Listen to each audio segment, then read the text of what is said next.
I found out my best friend was dating my ex behind my back, then I discovered why.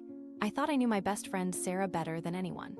We had been inseparable since college, sharing everything from late-night study sessions to heartbreaks to career victories. So when my relationship with Jake ended after 2 years, she was right there with ice cream and tissues, telling me I deserved so much better. That was 6 months ago, and I was finally starting to heal. Then I saw them together at our favorite coffee shop downtown. Sarah and Jake, sitting in the corner booth we always claimed as ours, her hand resting on his arm as they laughed about something on his phone. My stomach dropped to the floor. I stood frozen in the doorway, hoping maybe I was seeing things wrong, but there was no mistaking it. They looked comfortable together, like they had been doing this for a while. I turned around and walked straight home, my mind racing with 1,000 questions. How long had this been going on?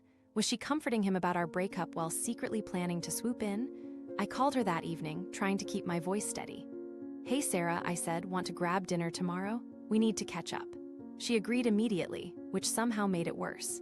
The next day, I arrived at the restaurant early and watched her walk in, all smiles and casual energy like nothing had changed.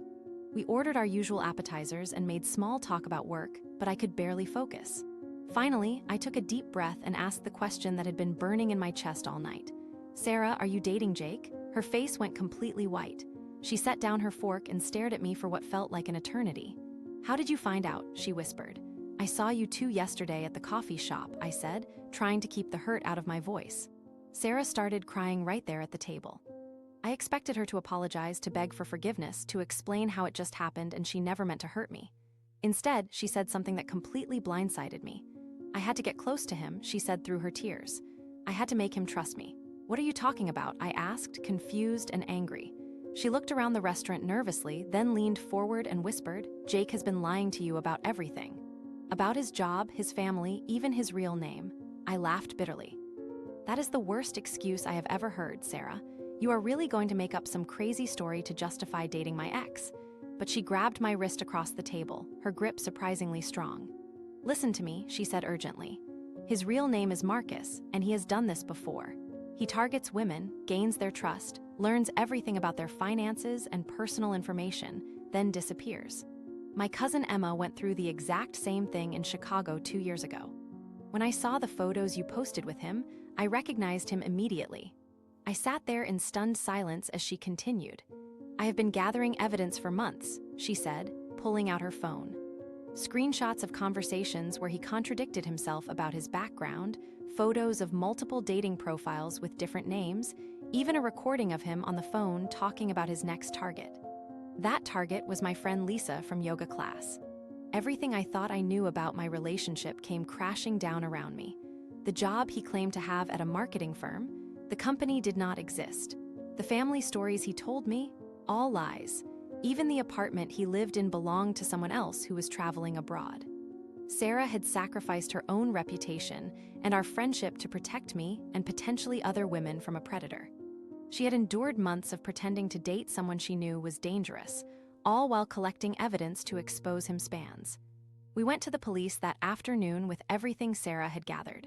The detective told us Jake, or Marcus, was already on their radar for similar crimes in 3 other states. Within a week, he was arrested trying to board a flight to Miami with $10,000 cash and multiple fake IDs. It turned out he had been planning to disappear just like he had done before, probably right after he had drained my bank accounts or worse.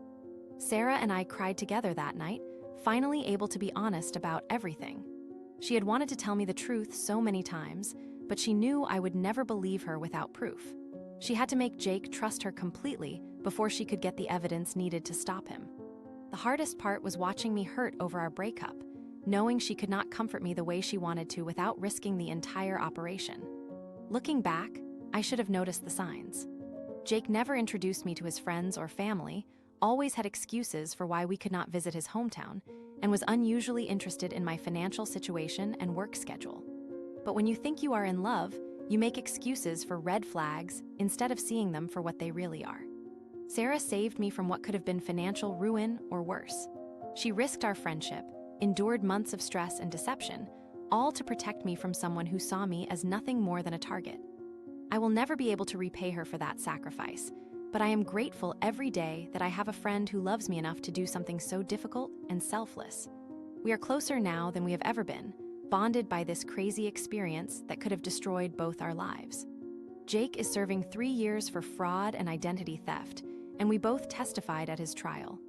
Watching him get sentenced felt like closure, knowing he could not hurt anyone else the way he hurt us and all his other victims. Sometimes the people who seem like they are betraying you are actually the ones fighting hardest to protect you.